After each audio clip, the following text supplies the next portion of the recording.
Alrighty, gang. Howdy. Coming at you here with the video on the reading that we were to do last Wednesday that we didn't have class right before Thanksgiving. So this is hair. This is a bit of cleanup. Sorry I didn't get the video sooner. I ended up just leaning into Thanksgiving early and figured everyone's probably doing the same. So don't hate me too much. And I hope everyone had a great Thanksgiving. And this is the last day before we're back for our final week of classes. So I wanted to cover this reading by Eckstein and Young on WastED Rhetoric. And that's pretty much it. So we'll move on with different stuff tomorrow for our final class. And then, of course, we have our final review on Wednesday. And that's that. So let me just do this real quick. I don't think it should take too long, about 10-15 minutes, hopefully. This essay is the second piece that we've read by Eckstein and Young, my friends and colleagues in Tacoma. We do pretty much a lot together. A lot of panels. When I went to NCAA, I was on a panel with Eckstein and Young, doctors Eckstein and Young. There's fun folks and smart folks, and I like, doing things with them. So, and they write stuff that's, totally relevant to what we're learning about here. So, WastED Rhetoric is another essay. Don't forget the one that they did on topoi and terroir, talking about Sean Brock and the soil. This is a very similar essay, at least how they go about it, how they execute their analysis. Obviously, they're talking about someone different. They're talking not about Sean Brock. They're talking about Dan Barber. And his pop-up concept, this WastED concept, to try to get attention on the issue of food waste. And so they make an interesting argument here. So I'm just going to kind of work through the broad bones of it. The first paragraph on the first page, they talk about taste being political. This is the premise of my work, right? That taste is something that is important in all kinds of dimensions, including political dimensions. And so the argument they're making here is that a chef, a restaurateur, can actually use a restaurant to make arguments through food about the food system or problems within the food system. So just the way that Sean Brock was doing that with soil to make arguments against industrial food, they're saying that Barber's using this pop-up space to make an argument, to be an advocate for the issue of food waste. So using food, using language, and using the space of the restaurant to create a kind of experience for the people who come there that might really sort of move them in certain ways. All right.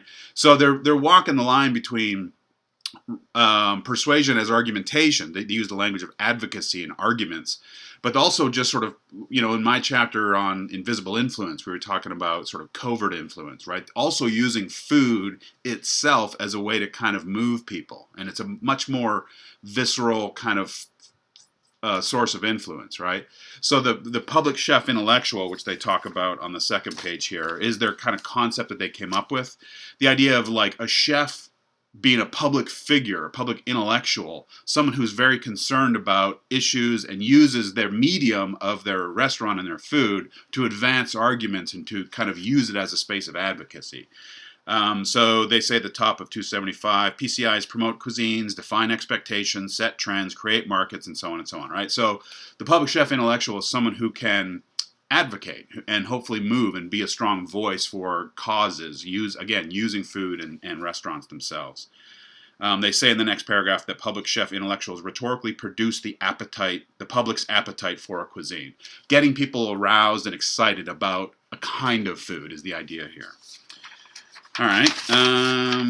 So it shouldn't take too long to get through this because they're doing, like I said, the very similar kind of thing that they did with the Brock essay. They're using these kind of three topoi to talk about the restaurant, the pop-up WastED. They're using, kind of coming at this in three angles. Talk about topoi. The first topoi this is on 277, second paragraph.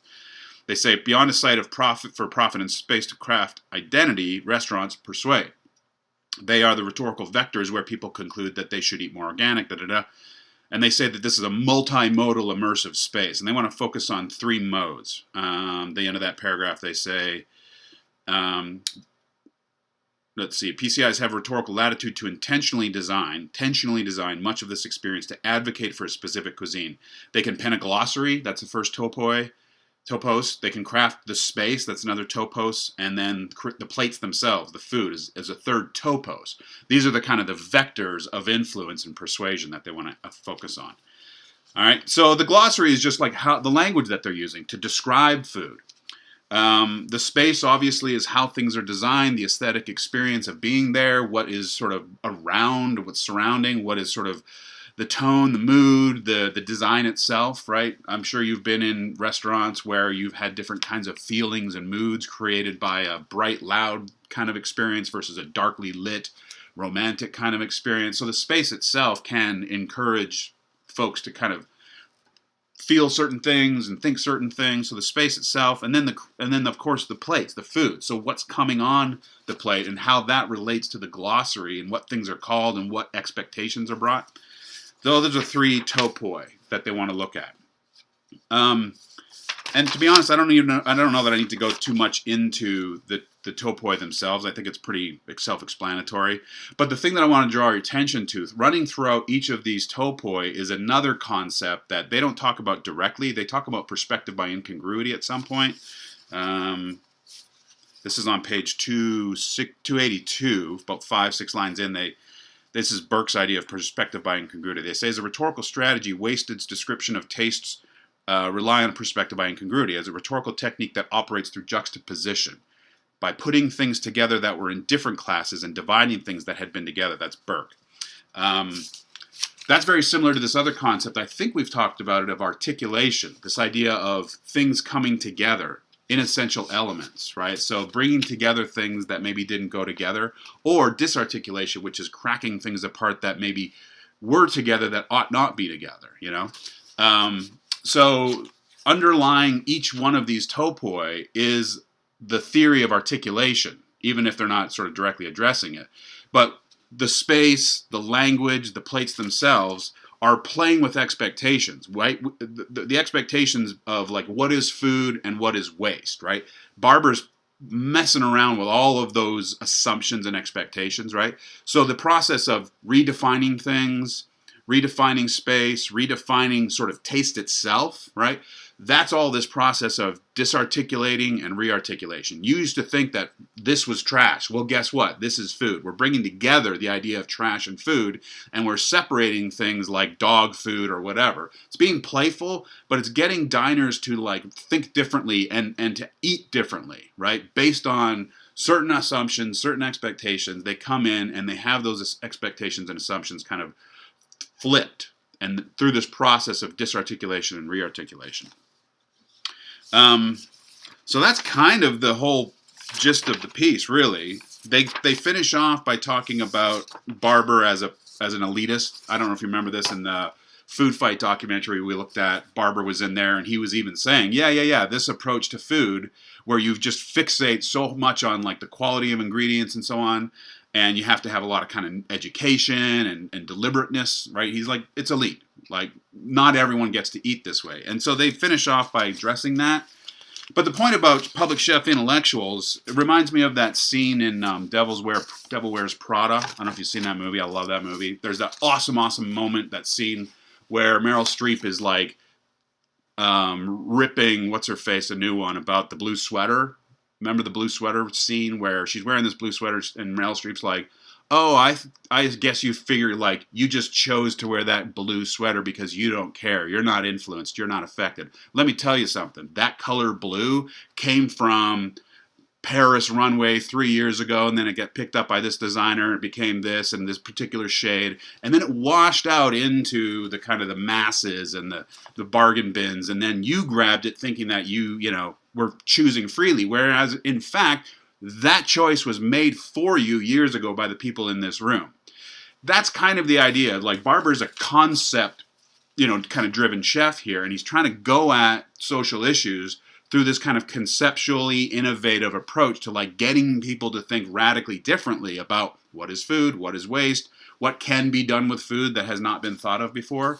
So it's this attempt to kind of like unsettle people. That's this disarticulation and rearticulation stuff, is getting people to kind of go to a place where they're expecting something and then kind of like subvert that. And then it's like, oh my goodness, I didn't realize, right? So they're being kind of advocates and they're using arguments, but their arguments are about kind of disrupting and disturbing people's expectations. That's sort of the approach here. And so they acknowledge that this is a kind of an elite exercise, but the hope is that it can kind of like these ideas can spread out, right? And that others can catch wind of these kind of concepts about food and waste. And that's basically the gist there. So there is a prompt for this essay, which covers the key ideas as well. And just to let you know that I will be cleaning up all prompts that are not created yet. There's a couple I think I might need to get to. So before we do our review session, those will be done. And there you go, gang. I hope that's helpful. I'll see you tomorrow.